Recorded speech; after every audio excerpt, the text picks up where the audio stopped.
realfaith.org.au. Dad was in the ministry, and Dad was often in his office working, preparing sermons or counselling or seeing people. And much of that time I remember being told to stay quiet, stay out of Dad's way. And within a couple of years I began to feel that other people were ministered to more deeply than I was. And, sometimes I just wanted a hug and just to be heard, and I wasn't. Welcome to Real Faith, conversations about the impact faith has on our lives and the challenges we go through, helping us today and giving us hope for tomorrow. That's real people, real life and real faith with Eric Scatterbo. Cathy Scott is the author of the book, The Road to Zimcasalia. Now, you might be thinking to yourself, where in the world is Zimcasalia? Well, it's not actually a country, but a combination of the many places in the world that Cathy has lived, including Zimbabwe, Kenya, South Africa, and then finally ending up here in Australia. The book also traces Cathy's own personal journey through fear, failure, and loss. Welcome to the program, Cathy Scott. Thank you very much for having me. Glad to have you with us, and you're joining us from your home in the outer eastern suburbs of Melbourne. Is that right? Yes, in Belgrave South.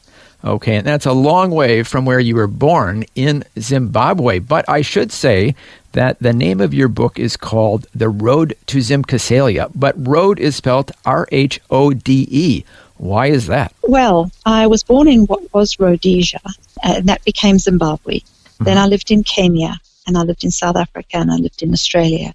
So it's The Road to Zimcasalia, which is a story of my journey, geographically as well as everything else. Your personal journey, your personal inner life journey, Yeah. I guess we could say. So it all starts off in what was then known as Rhodesia. What was life like growing up there? Well, it wasn't an easy life growing up. It was a country that was at war when I was a child. Mm-hmm. It was at war because it had been a country that was originally a British colony, and then it was under white minority government. And there was a war by the black people in the country. They wanted to rule their own country. And so it was a really tough guerrilla warfare. And there's obviously always two sides to every story. And what I grew up with was a lot of fear, a lot of awareness that we lived in a place where if we drove outside of town, we could get an ambush. And so life was impacted by that war pretty much until I turned about 14-ish or so. So you grew up with nightmares of possibly being kidnapped, is that right?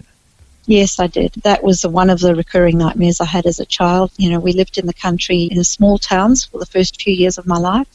Dad was a consultant to farmers, and he'd come and go, and the roads were all dirt roads, and there'd be a lot of dust when a vehicle went past, and I just actually thought that I'd be left behind one day. That was one of the fears, and in that same home, I felt that someone had come and a big bus would start out, come and park outside, and somebody would come inside to get me, and so I'd dream that this was happening, and I'd wake up hiding under the bed, pretty afraid that someone was coming to get me and take me away. I think I just, as a child, you can pick up on things without even realizing what you're picking up on. Well, that had to be traumatizing for a youngster to live with the fear of possibly being kidnapped at any time. Yeah. So I think there was this fear of the unknown, really, and there was always a possibility of something happening. You don't know what that something might be. So you live with an awareness and an alertness that we definitely don't have to live with in this country, Australia. We can live a very relaxed life here in comparison to what I grew up with. And what was it like just going for a ride in the car? Well, if we were just going out within the towns, it was fine. But in the really full-on war years, you wouldn't drive between towns. Once every couple of years, we'd travel to South Africa for a holiday. And you would queue up for a convoy with an armoured car at the front and an armoured car at the back. And they'd put the slowest vehicles at the front, so we'd go their pace, like the caravans. And then you would travel like that. And I remember we missed the convoy one time, and Dad raced to get to the convoy, and then we had a tyre or something happened. And he made us all lie in the ditch while he repaired whatever it was he had to repair on the car. And I just remember lying there and he was saying, keep your heads down, stay out of sight. And we were lying there thinking, but you're exposed up on the road repairing the vehicle. Oh, right. Look, there were lots of little incidences, and we had a few stories. Other people had much worse stories than we did. So getting back to your father, he wanted you to be safe. So if anything happened, if he was ambushed, they wouldn't know about where you were. Is that the idea? Yeah. Well, hopefully, yes. Yeah. We wouldn't be sitting, easily visible for any pot shots. So, yeah. Wow. Definitely a different kind of upbringing than we would be used to here in Australia. Yes, definitely. So that gave you some fears and nightmares in your childhood, but also you had some other challenges in your childhood. Look, I grew up in a beautiful Christian home. However, it was a home where Dad was very heavily into ministry, pastoring a church for a few years, and I became quite insecure. We moved around a lot. I was always the new kid. And this insecurity made me feel worthless, I guess, and became like a filter through which I viewed the world and my life. And so I became really quite negative about everything. Do you think you resented the fact that you were moving around a lot and that your father didn't have much time for you? I think so. My parents were good parents. They did the best they knew how. Mm-hmm. But at the same time, they worked, particularly Dad, very authoritative. The rules were very important, and we just had to toe the line. Do you think the rules were more important than you were? I don't think he thought that, but I think that's how it came across sometimes. I think it was his way of loving us, I know they really believed in tough love, and sometimes he was just trying to protect us. But when you're young and you're a insecure person, sometimes those rules just feel restrictive, and I began to feel very unheard. Now, do you have a story to illustrate the feeling that you weren't being heard? Yes, while Dad was in the ministry, obviously we lived in the church manse, the property that the church owned, and there was an office attached, and Dad was often in his office working, preparing sermons or counselling or seeing people. And much of that time I remember being told to stay quiet, stay out of Dad's way, and yet at the same time he would bring home homeless people and house them. And so I didn't quite get it then, but within a couple of years I began to feel and be able to identify that I felt that other people were ministered to more deeply than I was. And, sometimes I just wanted a hug and just to be heard, and I wasn't. I didn't feel I was. Yeah, you just wanted a hug from your dad. Yeah. And that's definitely got to be a dilemma for anybody in ministry. You need to have that balance between ministering to others, but not forgetting to minister to your own family, I guess, would be the healthy balance that you need to have. That's right, yeah. And look, it's easy to let that happen when you're busy and you've got great, wonderful things happening in your ministry. It's easy to think you're seeing your kids, and yet it can still happen. And I think also because I was a creative person, I didn't recognize that I was creative at the time, but I was musical and I loved my music, but it was something that Dad was a disciplinarian about that. You will do this and you will practice this and you will get it right and you must practice, but it was not music I really enjoyed at the time. I was forced to do the lessons, but what I really wanted to do was be more expressive with the type of music that wasn't heard, and it became a chore. Yeah, I can hear the conflict here. You're kind of the creative, free expression type, and your dad was more the stickler for just get it right. Yeah, that's probably very right. Yeah, that's correct.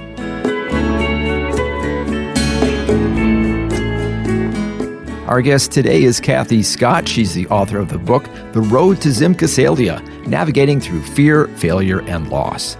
As we've been hearing, Cathy grew up in Zimbabwe and felt like she was never heard by her parents. We'll hear more of Cathy's story when we return right here on Real Faith. The Word for Today is Australia's most widely read daily devotional, designed to give you practical teaching to keep you focused on your relationship with Jesus. Read it online or subscribe to the free printed edition at thewordfortoday.com.au. You're listening to Real Faith, conversations with real people about how God works in their lives. If you want to know more about integrating faith into your life, our website is realfaith.org.au. Just go to the website and you'll find helpful articles about the impact faith can have on your life. Once again, that's realfaith.org.au. Welcome back. I'm Eric Scadabo, and today I'm chatting with Cathy Scott, who's sharing her life journey that began in the country formerly known as Rhodesia and is now known as Zimbabwe. As we heard before the break, Cathy grew up feeling unheard and misunderstood by her parents. Now we'll hear what happened next as Cathy shares more of her story. Okay, so you're growing up feeling unheard and a bit insecure and also fearful because of being in a war-torn country. Any other things going on inside of your heart at that point in your life? Well, I think because of the need to feel accepted and feel at home, I began to feel that I needed to connect with boys, so relationships, and, you know, they were all quite light-hearted flings at that point in my life, but I felt that was, you know, that was something where I felt loved. And so that was obviously one way I tended to focus my attention. When looking back now, I can see that clearly. At the time, I couldn't. I did have a faith in God, and as a young person, even at the age of 7, I gave my heart to the Lord. But I also, it was in my teens that I began to really experience what God was. And so I was in this wrestle, I guess, feeling that I wanted a deeper relationship with God who I knew was real. I didn't doubt that ever. But at the same time, I was desperately wanting to be loved in the flesh by somebody, you know. My mom and dad were fantastic. Honestly, I don't mean to speak negatively of them. They did the best they knew how. And I know they loved me. I never doubted that they loved me. And I know they prayed for me. But at the same time, they didn't listen. I think that was part of it. They didn't just sit and chat and listen. I could talk more easily to my mum, but I couldn't talk to my dad. It sounds like there was kind of a void that you were trying to fill. Would that be a fair way of summing it up? Yes, that would probably be true. Yeah. But you weren't summing it up in a healthy way, but in relationships with boys that weren't so healthy? Yeah. Would that be fair? At that point, there was nothing unhealthy about them. I was probably just a bit interested in boys a bit more than I should have. Probably typical of the age to some extent. However, at the age of 15, I was a week away from turning 16. Dad joined World Vision in Nairobi, Kenya. And that was a time in my life where I had finally begun to feel like I belonged somewhere. And I had a youth group and a church I loved. I had a lot of friends. And we were moved, and I had no say in the matter, even though I whinged and cried and moaned about it. We moved to Kenya, and I was taken away from my entire network of friends and support, moved into a different school, different groups of people, different culture of people. Kenya is Nairobi, very cosmopolitan. I was in a British school. I hung out with American missionaries on the weekends, and I found myself desperate for connection with the people back home, and we didn't even have a telephone. So there was no communication other than actual written letters. Yeah, so you're suddenly uprooted from everything you know at the formative age in your teenage years of 16. Yeah.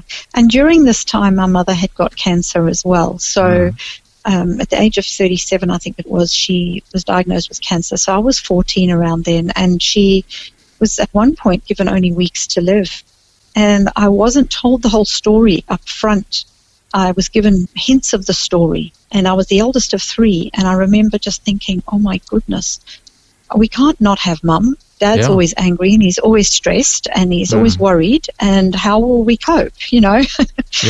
And, you know, thankfully Mum had surgery and things, you know, improved. But while we lived in Kenya, she got cancer again, and she was pretty ill, but she did come through it. And many people prayed for her at that time. And there was always a joke about Mum made that people must have thought she was extra sinful because she had people from all walks of life coming to visit her. Dad at one point was involved in a multi-church connection group that basically allowed them to communicate with each other so that there wasn't the segregation between congregations. It was a collective of people. So Mum had people from Jewish rabbis to Catholic priests to Pentecostal ministers coming to pray for her. Oh, wow. Yeah, that's interesting. And there was always this joke, gosh, the staff must wonder what's going on. This woman has people from all walks of life coming to pray with her. But the thing is that Mum was actually restored to good health for many more years after that. But during that time, after we'd been in Kenya for a while, I was just pining to go back to Zimbabwe. Where all your friends were. That's right, yeah. And so finally, at the end of my O-levels, which was a British Cambridge qualification, I went back and they put me into boarding school. And having never experienced boarding school at all, I found it the most difficult thing. I was stuck in this place where no freedom and just many more rules, yeah. And I don't know if it was just a thing of the age, but my parents were very much sticklers for rules and regulations and all of that. And I became very, I guess I was angry. I was angry with them. I was hurt. I felt unheard again. Could you visit your parents or could they visit you? No, actually in the April, and I hadn't seen them since I think it was the beginning of January, they arrived in Zimbabwe to visit for a holiday and we were allowed one weekend out per term. I had my one weekend out of the boarding school already before they arrived. And because of the rules, they could visit me at the school, not even in my room. I had to talk to them outside in the garden. For about 2 hours, I could see them. That was and it? I hadn't seen them. Yep, that was it. And I remember just begging them to let me go for the weekend at least, to go and visit my grandparents where they were staying with my sister and brother as well. And I just remember thinking, I just desperately want to be with my family. Yeah. But because I had already used up my weekend and my parents were stickler for rules, there was no exception. And I watched them drive away and I just cried my eyes out. Yeah. And felt completely abandoned, felt unloved, yeah. And I know that wasn't what they wanted me to feel, but I think that's definitely how I felt. Yeah. So once again, you're getting communicated the message that rules are more important than your emotional well-being, in a sense. Yeah, well, that's what I took from it. Yeah, that's what I took from it. These days, I think they do things a whole lot differently. There's a lot more emphasis on well-being now than when I was at school. Okay, so you're at school, you're at this boarding school, and you're getting more and more frustrated and not being heard. What happened next? Well, I was in a relationship with a guy that had got too deeply involved, and I actually just decided one day, well, I'm going to leave school because I hate it here. Nobody will let me do anything. My parents are not hearing me. I'm just going to leave. No one can stop me. I turned 18 and I figured in my head that I was 18. No one could force me. So having been somebody who'd always been a rule follower, that was a very big thing for me. Oh, yeah. To now go against the rule and be the rebel. But I did. I actually packed up my bags, got picked up and left the school, and I didn't return. It was a very traumatic time, and we actually travelled in the car and went to South Africa for a week or so, and then I came back and I moved into the YWCA. And who did you go with? I went with my boyfriend at the time.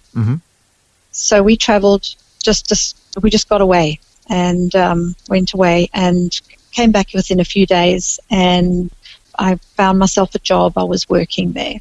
But very soon our relationship broke down, and I really struggled with that and decided to move to South Africa. I'm just putting myself in your parents' shoes at this point. They're very sticklers for rules. Yes. And you just took off with a boy. That's right. Yep. That was a big shock to them. Yeah. They were horrified, of course. But I think, honestly, I know that my parents' prayers carried me through that time. I think they realized that they weren't anywhere close to force me physically to do anything, and they couldn't actually stop me. So I think they got to a point where they were just desperately praying for me. And I'm very grateful for their prayers because I know those prayers carried me through. Yeah. So at this point, you had been a good Christian girl, but you were rebelling and doing things you knew were wrong. Right. That's right. I think I'd got to the point where I was like, well, it doesn't seem to matter whether I do the right thing or the wrong thing. So what the heck? No one's going to care. And I know that they cared. They let me know that. But at the same time, I was 18 wanting to experiment with the world, wanting to get out there and do make my own choices. And, one of the things I've learned in life is that we make agreements, and what we make agreements with in the spirit can manifest in the natural, in the flesh. And I made agreements that my parents I had decided my parents were not for me, so they must be against me. And so for quite a while, I was not wanting to communicate much with them. I was hurt. In your hurtness, yeah. I mean, a lot of times when we're hurt, we make mistakes and have poor judgment. Absolutely. That's right. Yep.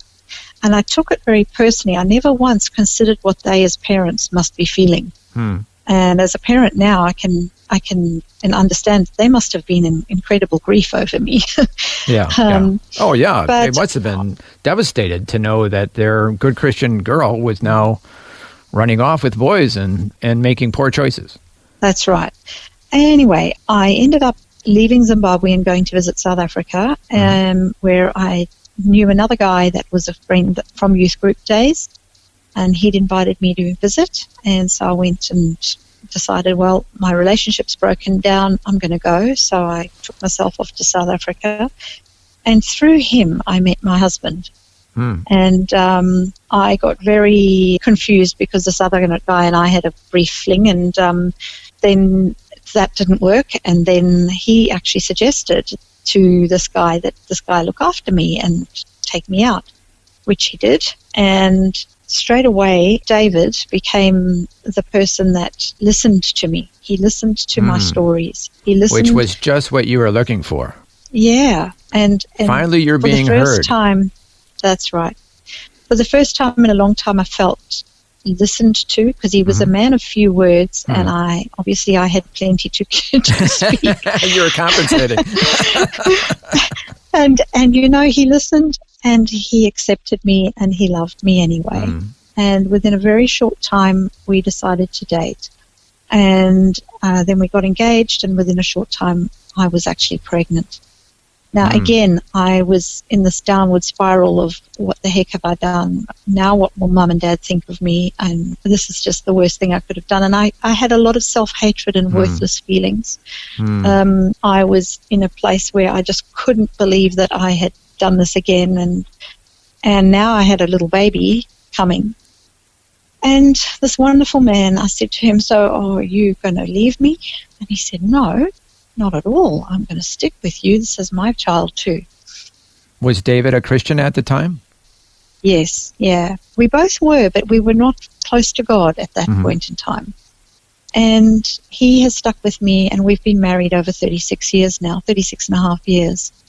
And what an incredible man of God he is. I'm so thankful God sent him into my life, because I believe that's what happened. So it wasn't the way your parents would have written the script or the way God would have wanted it to go, but no. In the end, you've been together over 35 years, as you mentioned. 36, yeah. At our wedding, we actually both overheard someone say that they'd give us a year and our relationship would be over. Oh, yeah, because they're seeing this young couple with you pregnant, getting married. Yeah. I guess sometimes they refer to that as a shotgun wedding. Yes, yeah. Yep. And they're thinking, oh, well, I give them a year. Is that kind of what they were saying? Yeah, it probably is, yes. And so we actually had both heard it, and that night, on our wedding night, we chatted about it, and we just decided that we would make a new start. And so we prayed together, and we committed our marriage to God. And we decided that, okay, well, we've made mistakes, but we already know that God's got grace and mercy, and he can forgive us, and he can make something good out of something that didn't start well.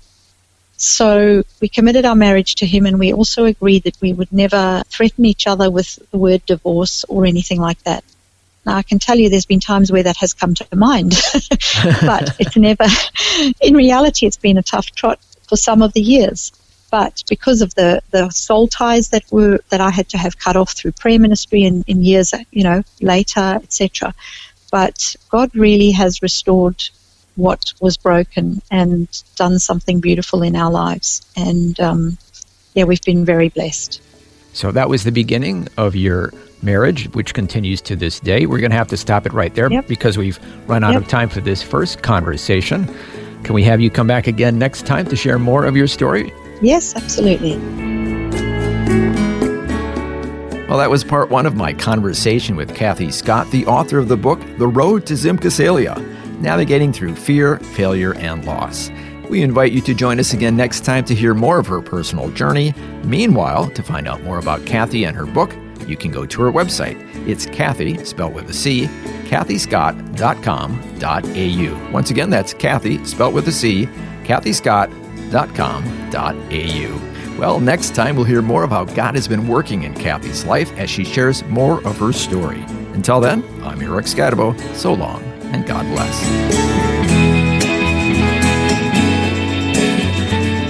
You've been listening to Real Faith, and if you have any questions or comments, you can send us a message through our website, realfaith.org.au. That's realfaith.org.au. Real Faith is a production of Vision Christian Media.